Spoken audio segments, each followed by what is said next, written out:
to Blue Talks.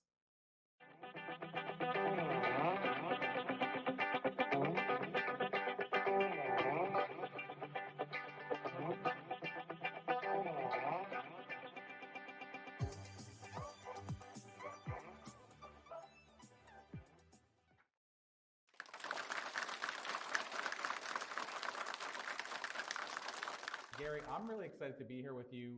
I watched your talk earlier today. I thought to myself, in addition to being a sound and great speaker, this guy could be on Broadway. I don't know if everybody else felt that, and or off Broadway, or both.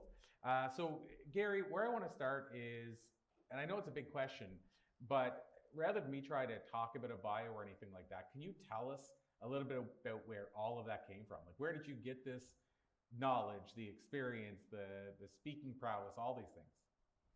What a good question. My goodness, Corey.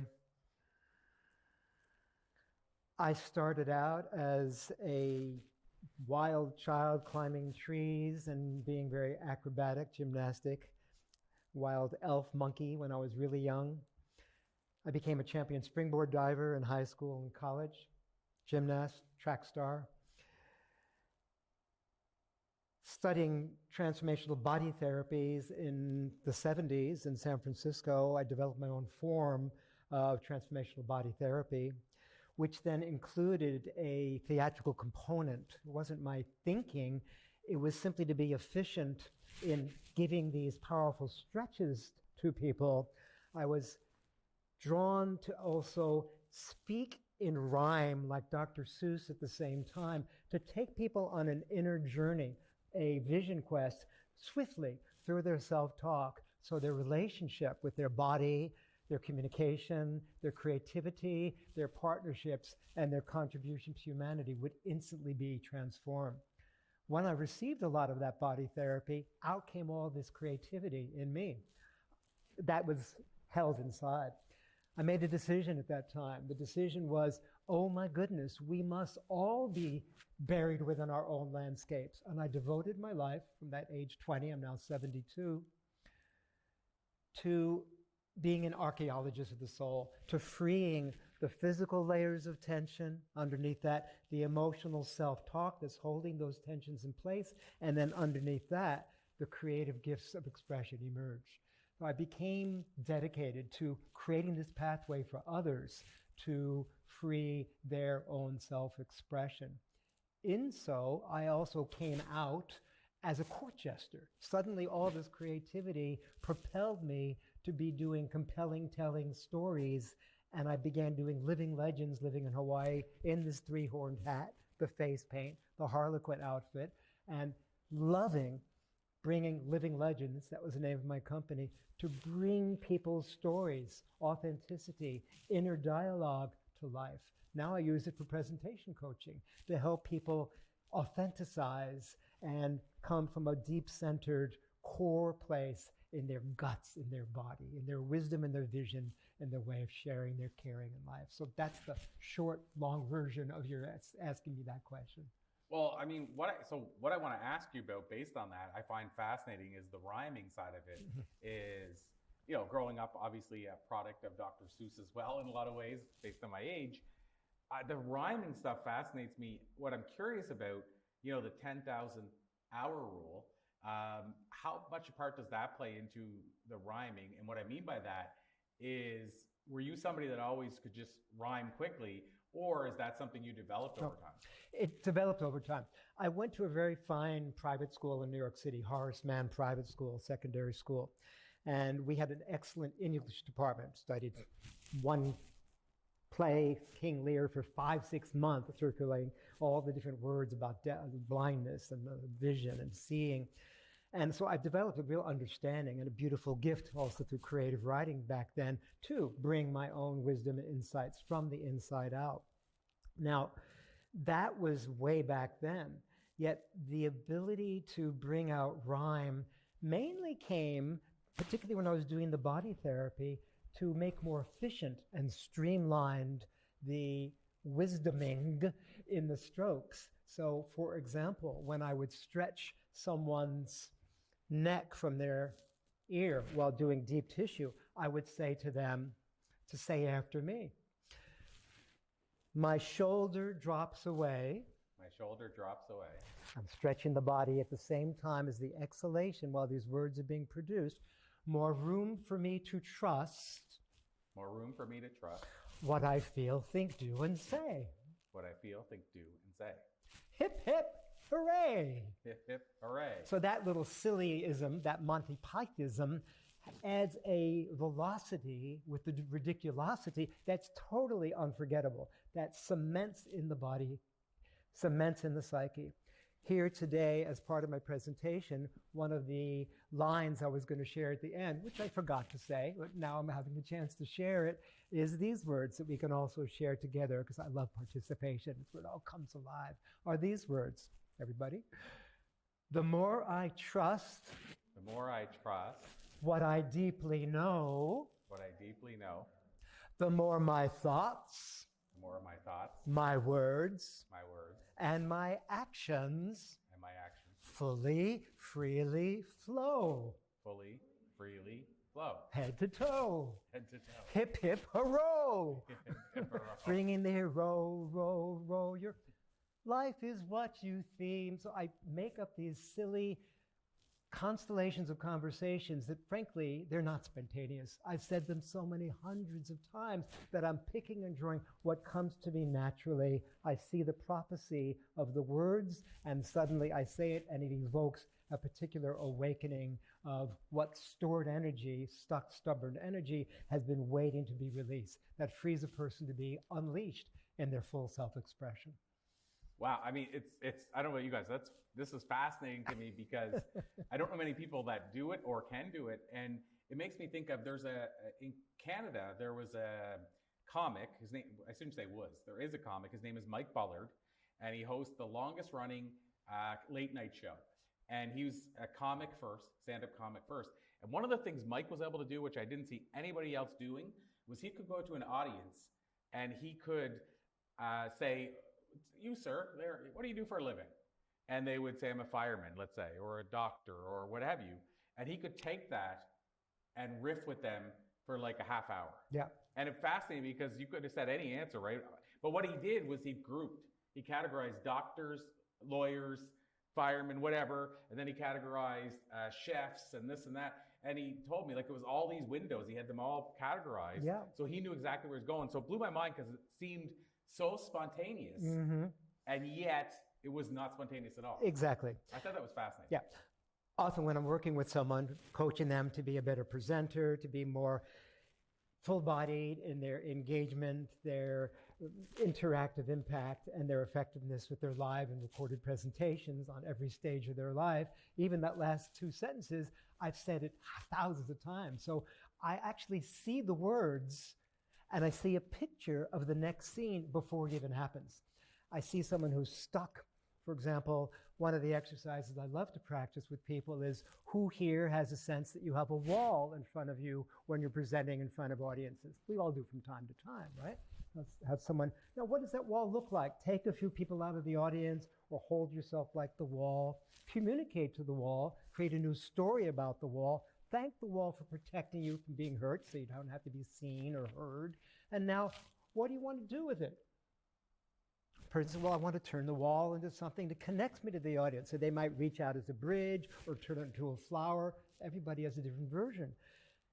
I did this in New York once at the New York Open Center. About 4 or 5 years later, I saw the woman that came through this exercise. She said, that silly little exercise we did? I've never been the same. So it's taking these moments of people being stuck within themselves and giving them a chance to ridiculous it, to exaggerate it. That's the double extreme I showed you. One time, a woman in New Zealand, when I was doing a similar session, I often have people stand up on stage and, what are you ready to release that's been holding you back? She said, well, I don't really want to be here. I want to go behind the curtain. So I said, okay, go behind the curtain. Who would like to be our next person on stage? She didn't like that. She didn't like her turn being taken over. So she pulled herself away from the curtain. How about me? That was the breakthrough. That was what was called, I didn't plan it, yet it was in the air. I could feel it there. 10, 15 years later, I was in 5 rhythms movement meditation dance class in Melbourne, Australia, where I was living. And someone was saying in the workshop, oh my goodness, there's someone, I was calling myself by a different name, named Gary back then, that's my real name, who, when I was in New Zealand, gave me this exercise where I was hiding behind a curtain and I didn't want to come out. Now I teach public speaking to women for a living. Oh my goodness, it's good to know how we affect people when we don't even have an idea how.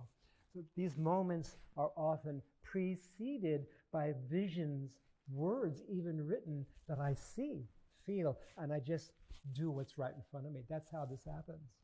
Well, I mean, that's also fascinating to me. And I have to say, when you talked about rhyme and how, like, if we hear a jingle, a music jingle for an ad, it's funny how, like, when they say it again years later, if you've heard it a million times when you were younger, and years later they say it and you haven't heard it in years, and you can finish the sentence. Mm-hmm. So it's really weird. It's a weird scenario. But when you were up here today and speaking, and you kept using the word zone, yes, what kept popping into my head, this is going to sound so weird, especially if you don't know this thing. I think it's a North American thing, but I might be wrong. But it's a car thing called the AutoZone. If you guys, so a couple people right here, every time you said zone, I said the AutoZone in my head.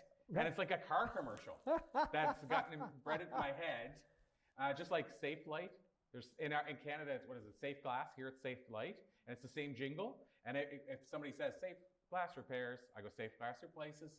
I literally can end it. And it's Where's the Beef? Like all those things that were in our life. So to me, what you're doing is a part of that. It's a form of transcenduction. It's a form of, without having to call it, hypnosis. We're all being hypnotized every moment. Word spell. We're creating a spell. When there's a word that's put into a rhythm that has rhyme to it, not necessarily your reason, there's a certain memory that's easy to recall, like you're saying. And it's easy to come back to that compelling, telling, swelling at any moment. The fact that it's done in rhyme is an anchor that gives people access to their unconscious, to their intuition that wouldn't have been there before. So it's funny to try to tap into this stuff, because again, I find it fascinating.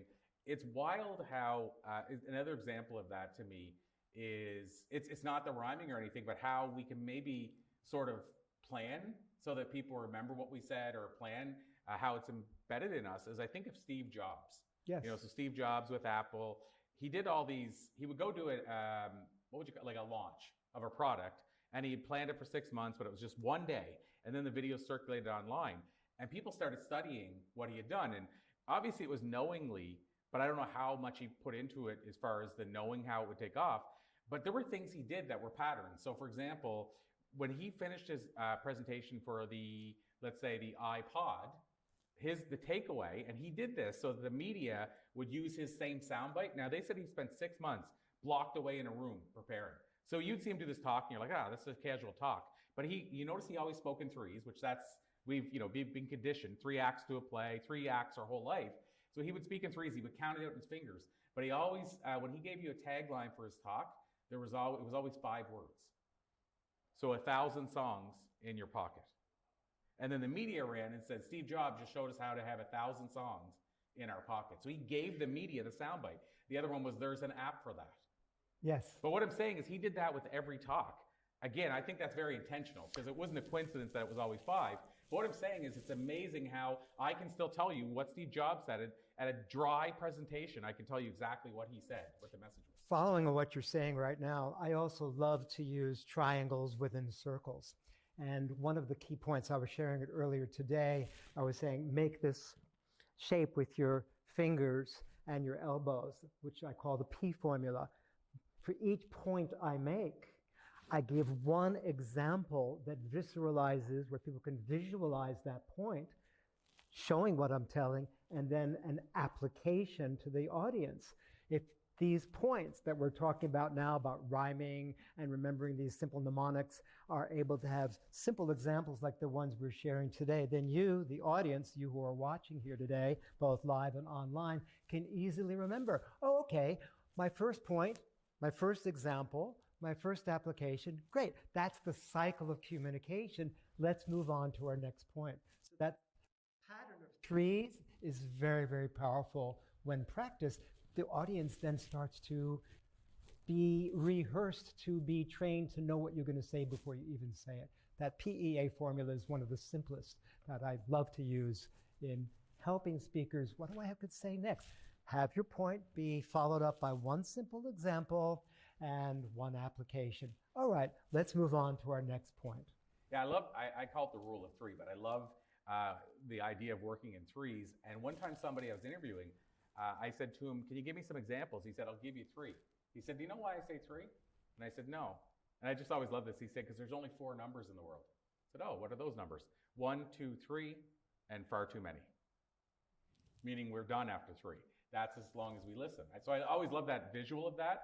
But to go one step further, if we talk about how we can also practically use this, what are your thoughts now on, I interviewed one time Tom Ziglar. I'm sure you're familiar with Zig Ziglar, one of the great speakers. I met him in National Speakers when he was alive, yeah. And so Zig did this talk one time, and the psychologist was in the audience. Mm-hmm. He went up after, he said, Mr. Ziglar, do you know why I think you were the most captivating speaker here today? Yeah. And Ziglar said no, and he said, I think it's because even though you might not realize it, you change up what you're doing every 7 minutes, and this was in the 70s. And he said, we've studied the advertising, whatever is the National Advertising Association, that commercials come on every 7 minutes on TV. So we've been trained to tune out after 7 minutes to go to the commercial, and you're switching it up just before we hit that point, which he didn't know he was doing, which is just, that's how good he was. But the reason I bring this up is, how do you now, because I think you do it really well, how do you make sure you keep our attention so we're not looking at our phone and all that in a world where now they say our attention span is like 8 seconds? I keep putting the points on different placements on the stage. One point here, that point there. When I go back to the first area, you know you're being trained. Oh, he's going to talk about that point again. So I'm consciously, having spent so many years as a springboard diver, I'm used to navigating through space. So now I'm choreographing the space and consciously planting my points in specific places on the sacred online platform or the physical stage. So you, the audience, you know what I'm going to say, at least the subject area, before I even open my mouth. Well, and I get some of that background from comedy too. When I did stand-up comedy, a lot of people don't realize, but stand-up comics are among the best orators of all time. Like they study their communication like nobody else. Like go and do a 3-minute set and then watch that video for 20 hours trying to tear it apart. What did I do right and wrong? And so one of the things in comedy that's really powerful is a callback. So I showed my wife now, I taught her, and she doesn't like this because I also did a thing with movies that I won't tell you guys and ruin movies for you. But I told her how she can find out who the bad guy is in advance and how it ruins the movie for you. But because it's all a pattern, right? But with comedy, we do callbacks. And if you watch a comic, a really sound comic, halfway through the bit, they'll bring up something, whatever it is. And then halfway through, they'll call back to that, and then they'll call back to it. And now I showed her how she can see when they do the big callback, how they're ending their whole show. So they bring it up maybe halfway through, sometimes at the very beginning, but they call back to it. And I think it's a pattern thing where right away they bring us back to that earlier part, and then they close with it. And another way you can see it, of course, is they grab the mic and they start bringing it over, and they start putting the mic, getting it ready, and they're doing that callback. And she's like, oh, the show's over, isn't it? It makes a lot of sense. I know we just have a couple of minutes left. And one of the things in training speakers and being a speaker myself that I know is excellent for any of us to do is after the introduction, the acknowledging the space, the honoring the audience, the making a promise of what you're going to receive out of this, giving some PEAs, point example application, is the reviewing. I did this consciously today at the end of my presentation. I reviewed each of the key stories and examples just once so that you could be anchored in and remember everything that I told you without having to repeat myself. Just the little title brought you back to that memory, to that murmuring, to that moment of movement where you can always connect with the teaching that took place at that time. So this is all conscious, joyful discipline, conscious practice, what we're talking about. It's beautiful to have this opportunity to share it with you today. Well, and to me, thank you and so much. And I would say I'm sure it's fascinating for people listening, watching, whether live or online, because they can actually see, I think most of you guys can, how what you're doing is very intentional, like how it's planned, and that's not a bad thing. Like you're actually planting seeds, but it's intentional. So you can see in real time how this stuff can be taught is what I'm trying to say. That's right. Because a lot of people think you're either a born speaker or you're not, and that couldn't be further from the truth. I'm the living proof of the guy that was covered in sweat, didn't want to be on a stage. You can learn the craft of speaking. And there's certain things I think you naturally develop, but there's other things you can learn. Like, the rule of threes that we talked about. I always say your story should have a hero and a villain. And it doesn't matter if you tell the audience what the hero and villain is, and it doesn't have to be a person. But I believe we want people or things to throw rocks at, and we want people or things to cheer on. So having, like, for example, if you're telling a story about cancer, cancer could be the villain, and how you conquered cancer could be the hero. But I think there's an inherent part of us that loves being able to root for something and also boo something, like the enemy. Yes. It's just like having the good guy, bad guy, right? That makes so much sense. One last thing to say, because I'm quite sure we're near the end here. In this rule of three, I also love the rule of three. Before, we were speaking a bit about point, example, application. Another way of looking at this is, instead of just for every point I make, I give one example and one application before moving on to my next point. Watch this. An example is a personal experience that I have. An application is a way that you, the audience, can apply or put into use that example. The principle is the teaching to which connects us all to be able to even have this conversation. So watch this. I, the example, plus you, the application, equals we. I plus you equals we. Duh. It simplifies it all, brings it all together. I love it. So Gary, how can we learn more? If people want to reach out to you, they want to connect with you, they want to learn the craft of communication, whatever that looks like, where would you send them? I would send them to either one of these two websites. The first one is very easy to remember. It's Dr. Gary, DrGary.club. And the other is My Presentation Doctor. You can see I'm spelling it out, .com. And both of those would lead you to endless videos, lots of free content, and ways that you can bring your message to life, bring your voice and message out into the world as you've dreamed possible. It's all visible through those two websites. That's the best way to reach me. I love it. Dr. Gary, thank you. Pleasure. Thank you so much. Thank you. Thank you, guys.